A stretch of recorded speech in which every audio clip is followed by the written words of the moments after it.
Assalamualaikum warahmatullahi wabarakatuh. Selamat pagi, salam sejahtera untuk kita semua. Pada pagi hari ini saya dan rekan-rekan saya akan menjelaskan tentang sejarah Pancasila. Sebelumnya saya akan memperkenalkan rekan-rekan saya. Yang pertama ada Echa Pratiwi, yang kedua ada Rati Kamandari Putri, dan saya sendiri. Perkenalkan, nama saya Safinatun Najah, kami dari kelompok 13. Kami akan menjelaskan tentang sejarah Pancasila dalam 5 era, yaitu ada yang pertama ada era prakemerdekaan, yang kedua ada era kemerdekaan, yang ketiga Orde Lama, yang keempat Orde Baru, dan yang kelima adalah masa reformasi. Pancasila sebagai dasar negara atau dasar filsafat. Arti Pancasila sebagai dasar negara adalah sumber dari segala sumber hukum yang berlaku di Indonesia, sehingga Pancasila digunakan sebagai dasar pengatur penyelenggaraan negara. Baik, kita langsung saja pada inti pembicaraan kita pada pagi hari ini. Yang pertama adalah Pancasila dalam era prakemerdekaan. Pancasila adalah ideologi dasar negara dan rumusan bagi negara Indonesia. Pada tanggal 1 Maret 1945 dibentuk Badan Usaha Persiapan Kemerdekaan yang diketuai oleh Dr. Kanjeng Raden Tumenggung atau KRT, Rajiman Wedyodiningrat. Dalam pembukaan pidato pada sidang pertama pada tanggal 29 Mei 1945, Rajiman Wedyodiningrat melontarkan pertanyaan, apa dasar negara kita dan mau dibentuk apa? Untuk merumuskan Pancasila sebagai dasar negara, terdapat usulan pribadi yang dikemukakan dalam sidang BPUPKI, yaitu yang pertama dari Muhammad Yamin, yang kedua dari Insinyur Soekarno, yang ketiga dari Supomo. Sidang BPUPKI dilaksanakan pada tanggal 29 Mei 1945 sampai dengan 1 Juni 1945 untuk merumuskan falsafah dasar negara untuk negara Indonesia. Saya akan melanjutkan presentasi dari Safinatun Najah, yaitu pada masa era kemerdekaan. Di era prakemerdekaan, selepas perumusan dasar negara Indonesia yang dilaksanakan pada tanggal 29 Mei sampai 1 Juni 1945. Setelah itu dibentuk panitia kecil yang beranggota 9 orang untuk merumuskan gagasan-gagasan tentang dasar-dasar negara yang dilontarkan 3 pembicara pada sidang pertama. Pada tanggal 18 Agustus 1945, Piagam Jakarta mengesahkan pada sidang PPKI dalam pembentukan Undang-Undang 1945.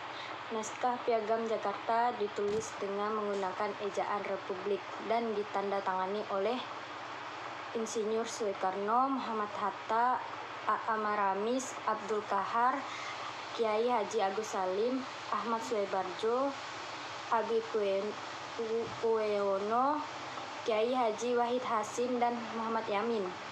Pada tanggal 22 Juni 1945, Piagam Jakarta membandingkan perumusan dasar negara menjadi 1.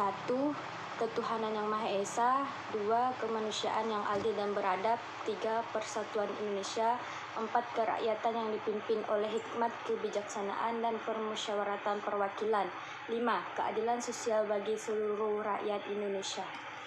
Saya akan melanjutkan presentasi tentang masa Orde Lama. Masa ini juga disebut masa demokrasi terpimpin, masa kritis bangsa Indonesia. Suasana politik sedemikian rumit, hampir semua kekuatan politik merujuk pada Presiden Soekarno. Kemudian muncul beberapa penyimpangan dari nilai-nilai Pancasila, diantaranya A. Pengangkatan Presiden Soekarno sebagai presiden seumur hidup. B. Diizinkannya Partai Komunis Indonesia dan dibentuk Nasakom atau Aliansi Kelompok Nasional, Agama, dan Komunis. Pada masa Orde Lama terjadi sebuah peristiwa paling kelam dalam sejarah Indonesia, yaitu 30 SPKI. Pemberontakan tersebut guna melumpuhkan kekuatan negara dan menggantikan ideologi Pancasila dengan ideologi komunis. Untungnya upaya tersebut berhasil, digagalkan, Pancasila tetap bertahan. Pancasila pada masa Orde Baru 1966 sampai 1998. Pada masa ini terjadi pergantian presiden dari Insinyur Soekarno ke Jenderal Soeharto. melalui surat perintah 11 Maret 1966. Soekarno memerintahkan Soeharto untuk memulihkan stabilitas dalam negeri dan menuntaskan pemberontakan PKI. Dalam waktu singkat, PKI pun berhasil ditumpas. Soeharto mendapatkan dukungan besar dari rakyat untuk memimpin negara Indonesia. Jenderal Soeharto memiliki visi utama diantaranya untuk melaksanakan Pancasila dan Undang-Undang Dasar Republik Indonesia 1945 secara murni dan konsekuensi dalam setiap aspek kehidupan masyarakat Indonesia. Pada masa kepemimpinan Soeharto, stabilitas negeri sangat terjaga. Terjadi pembangunan di segala bidang kehidupan, kemakmuran relatif merata di seluruh Indonesia. Pada saat itu pula, Presiden Soeharto mendapatkan gelar Bapak Pembangunan Indonesia. Namun dukungan besar rakyat disalahgunakan Presiden Soeharto untuk mengukuhkan kekuasaannya. Beberapa penyimpangan pada masa Orde Baru diantaranya. Yang pertama, dibatasnya kebebasan pers dan kebebasan pendapat. Dibatasinya kebebasan berpolitik, hanya dibolehkan 3 partai politik, yaitu Partai Persatuan Pembangunan, Golongan Karya, Partai Demokrasi Indonesia. Ketiga, munculnya beberapa kasus pelanggaran HAM seperti kasus Tanjung Priuk, kasus Marsina, kasus wartawan Udin. Masa reformasi 1998 sekarang. Masa reformasi dimulai sejak turunnya Presiden Soeharto yang kemudian digantikan oleh B.J. Habibie. Kehidupan demokrasi di Indonesia kembali bergairah. Kebebasan mewarnai kehidupan masyarakat Indonesia, meliputi berbagai bentuk, melalui kebebasan berbicara, kebebasan berorganisasi, kebebasan berekspresi. Dampak negatif penerapan konsep kebebasan yang tanpa batas pada masa reformasi. Yang pertama, munculnya pergaulan bebas. Kedua, pola komunikasi yang tidak beretika.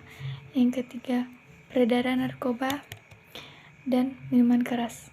Yang keempat, aksi anarkisme dan vandalisme yang memicu.